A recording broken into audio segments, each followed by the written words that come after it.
Sir, you are still in Minneapolis, and I want to get to a lot of questions that we have that are unanswered. First and foremost is that Alex Preddy approached Border Patrol agents with a 9mm semi-automatic handgun.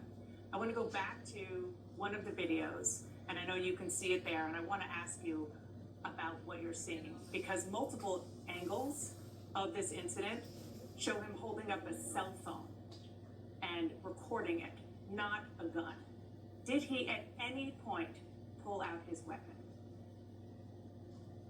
Dana, good morning, and thanks for having me. The weapon, and we do know that the suspect did bring a weapon, a loaded 9mm high-capacity handgun to a riot. We do know that. As far as what happened in that intervening moment with the video that you just showed, that's going to come to light through the investigation. That's being investigated, and those facts and those questions will be answered soon enough. Okay, but the Homeland Security Secretary is not waiting for that investigation to take place before saying that Alex Preddy was, quote, brandishing a weapon.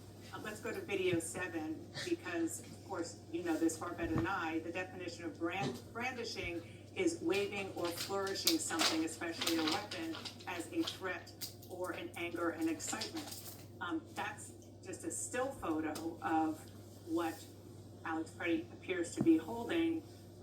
There is nothing that we have seen that showed him, as Secretary Noem said, brandishing a weapon. Have you, sir, seen something different to support what the Secretary said? Dan, I think what we need to take a look at here is the situation in its totality. What happened leading up to this situation?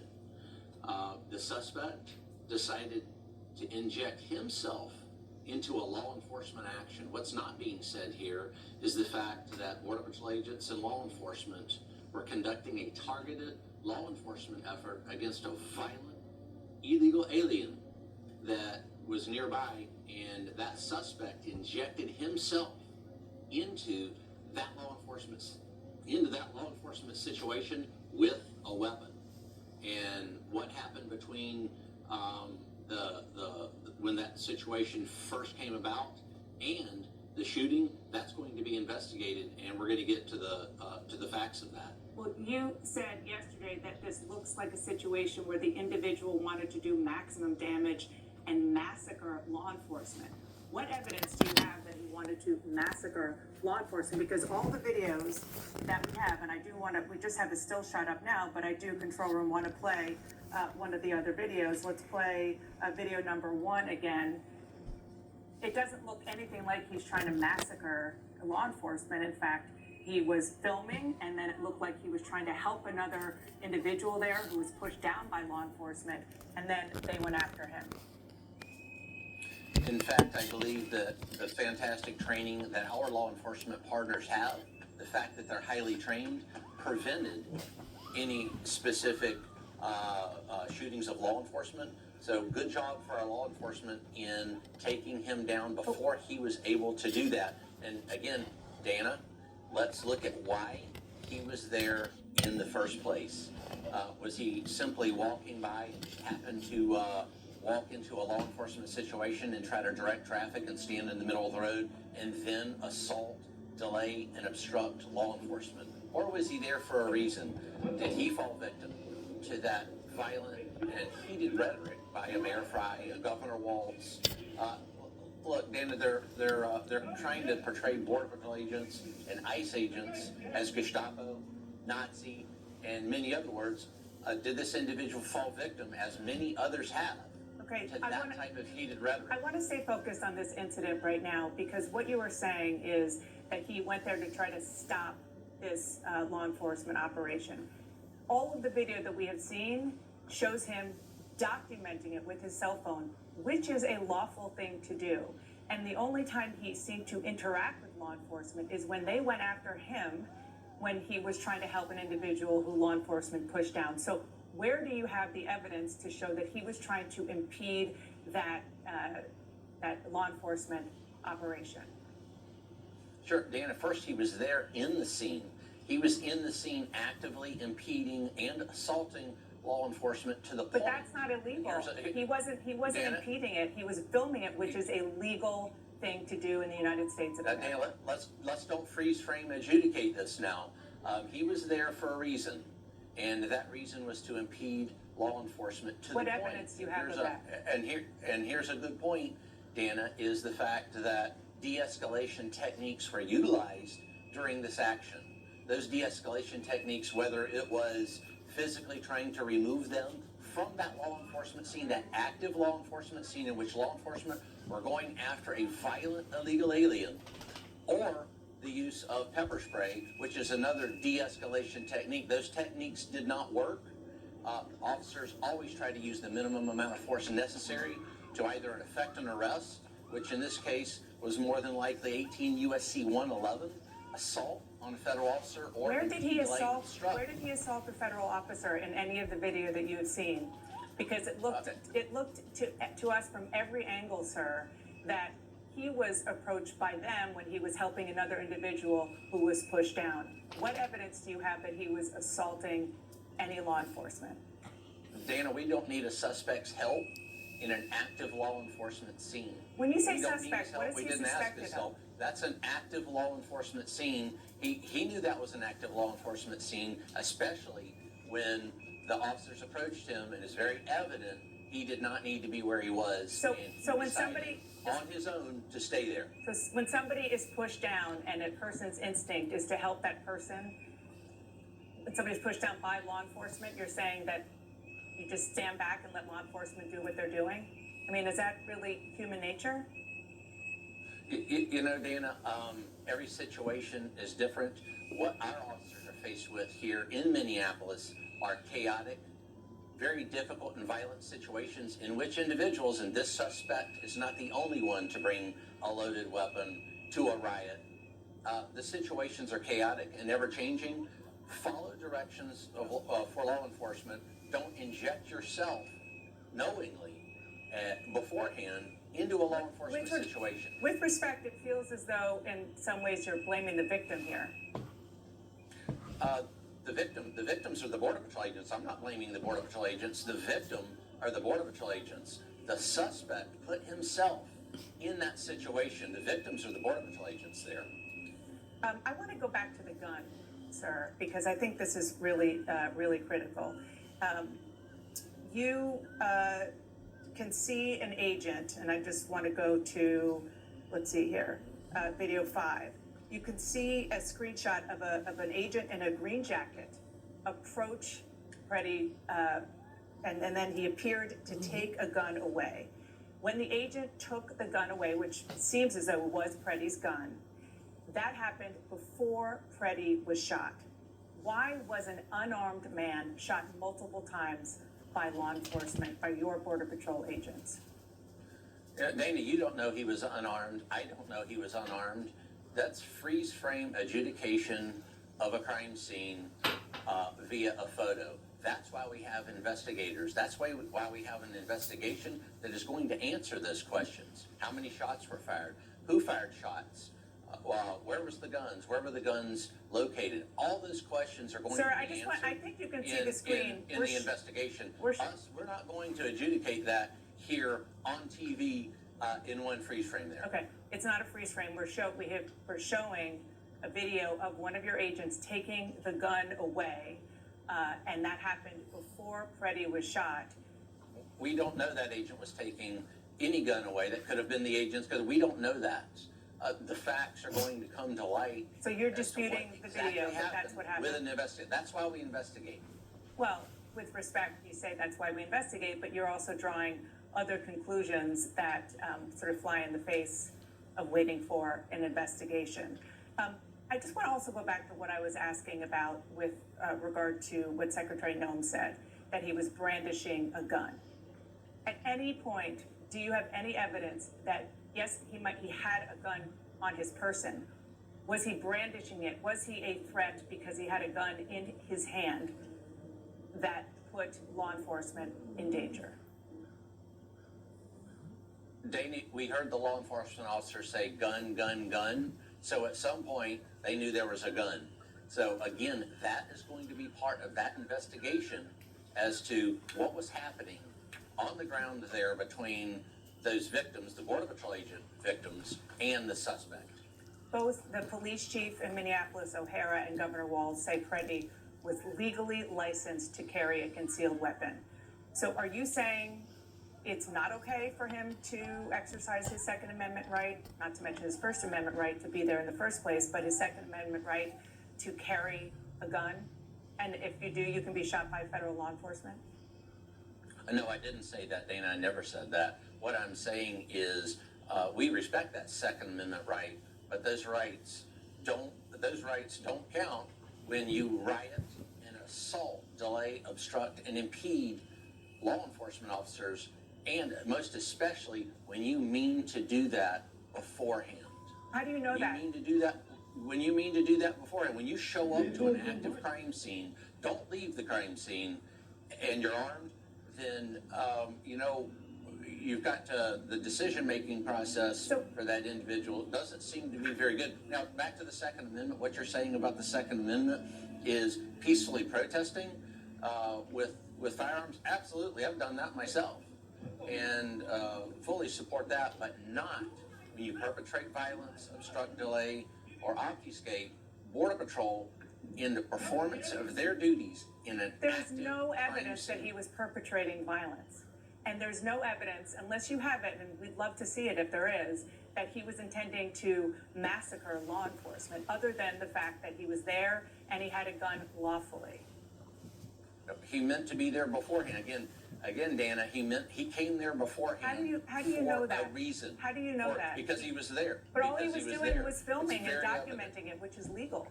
He was carrying a gun, which in Minneapolis I didn't is say legal. it wasn't. And I didn't say it wasn't legal. So then But what did he do that was cannot illegal? assault federal law enforcement when he does that. That's an active law enforcement crime Where do you scene see in the video that he was decided to enter into. Where do you see in the video that he was assaulting law enforcement? Because from everything we have seen, law enforcement was assaulting him when he was there trying to help another individual. Dana, law enforcement doesn't assault anyone. Follow directions of law enforcement. Wow. Follow directions of law enforcement in an active crime scene. It's very evident he didn't want to do that. Very evident that the other individuals didn't want to do that. And it's too bad the consequences had to be paid because he injected himself into that crime scene. I can't say that enough. He made the decision to go there. We didn't make the decision to talk to him. We didn't even know that individual was in existence until he came into that crime scene. I want to go back to video number 1, because you keep saying that he injected himself into the crime scene. He was a guy on a street filming an operation. He was far away. He wasn't on the crime scene. And what I want you to see again is that law enforcement appears by the video we have to be approaching him and the person who's next to him, not the other way around. And so what I want to know is, what evidence do you have that he went after law enforcement? Sure. The fact that he was standing in the middle of the road, there was interaction between him, the bystanders, and law enforcement, and again, follow directions of law enforcement. He doesn't need to be in the middle of a crime scene. Dan, I don't think you would want to be in the middle of a crime scene, or you would want civilians in the middle of a crime scene injecting themselves into something that is none of their business at all. Can you also just answer the question about the gun? Because, again, do you have any evidence that he was brandishing his weapon? Did he ever have his hand on the weapon? Yeah, again, the officers on the ground, in that melee, we hear gun, gun, gun. So that gun, at some point, became visible to officers. But could it have been because they had him on the ground and maybe his shirt came up and they saw that it was on him? That doesn't mean that he was. And that is why we have an investigation. Fine, That is what we are investigating. You're not going to know that now, and I'm not going to know that. I think an investigation is great, but the Homeland Security Secretary said he was brandishing a weapon. Do you have evidence that we haven't seen that he was brandishing a weapon? He brought a semi-automatic weapon to a riot, assaulted federal officers, and at some point they saw that weapon. So I do believe the secretary is 100% spot on in what she said. Seeing Why a would weapon. you bring a weapon and assault a federal officer if you did not have intent Okay. to harm or delay or obstruct that federal officer with a weapon? You keep saying that he assaulted a federal officer, but again, we have not seen evidence that that happened. It looked like he was on the defense, and again, he had a gun legally. It sort of feels like we're in the upside down, where we have law enforcement and conservatives who are very pro Second Amendment saying the problem was that he had a gun legally. No, the problem is, as I said several times now, is he injected himself. He put himself where he did not need to be. He put himself in and put law enforcement officers in jeopardy through his actions. These were his actions. It doesn't come with a fucking murder We had statute. to react Piece to of an fucking individual shit. that came there for a specific reason. And again, what that reason is, we're going to find more out about that in the coming days. I'll be interested to see what his reason for being there, while Border Patrol agents were arresting a violent criminal, illegal alien doing their lawful, ethical, and moral duties in Minneapolis. Ain't nothing That's lawful, the ethical, question. moral, Well, ethical. but the question is also, why is an American citizen now dead for the second time who was there to document, in this case, and clearly to be there as a bystander, which is It's his not First clear. Amendment right. He wasn't there to clearly document anything. Don't socially engineer the topic, Dana. He was not there to document. Appeared to He came be. there for That's a fair. reason, Appeared and to be. he obfuscated and delayed officers there I wanna on the ask- scene. I wanna That's ask- pretty evident to me. I want to ask you about your agents. You said that this was a highly trained agent who had been serving on Border Patrol for 8 years. What was he trained for? Because these are your Border Patrol agents, and they're now in the interior of the country, in American cities. Was he trained in urban policing? Yes, all of our Border Patrol agents are trained in all for all types of environments, including urban policing. This particular Border Patrol agent had 8 years with some specific skill sets there with both firearms and less lethal munitions. Also, let's take a look at the training and the environments that Border Patrol agents operate in. We operate in places like San Diego, California, Tucson, Arizona, New Orleans. All those have Border Patrol sectors. Detroit, Michigan.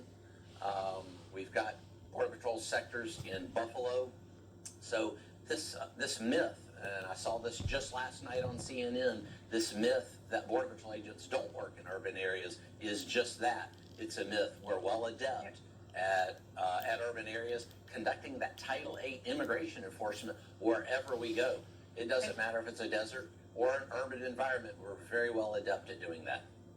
Is the agent or agents, is it your understanding that more than one agent fired a weapon at Alex Preddy?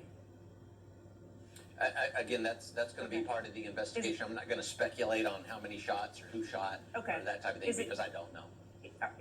Are the agents who were involved still on the job? Yes, they're these Border Patrol agents are going to more than likely be on administrative duty, but they What does will that remain mean? Border Patrol agents. What Yes. does that mean? So they'll be off the streets for a bit? Not in Minneapolis, they will, but only in Minneapolis. Here, they'll be at a different location. Okay. And before I let you go, I just want to button up one point that you were making about what Alex Preddy was doing there. Do you accept that it is the law that an individual has a right to film what law enforcement is doing? I believe that all citizens of the United States have those First and Fourth Amendment rights as long as they do so peacefully and don't delay, obstruct, or assault anyone in doing that. And that's the issue here because he was not peacefully doing anything. All right. And just for the record, and we've seen this video multiple times from multiple angles, there is no evidence that he was doing anything other than being peaceful until the altercation began. Again, I look forward to seeing the other evidence in the investigation that you have, because we do want to get to the bottom of this and do want to get all of the facts as they actually happened. Chief Bovino, thank you so much for your time. I really appreciate you being here and answering questions.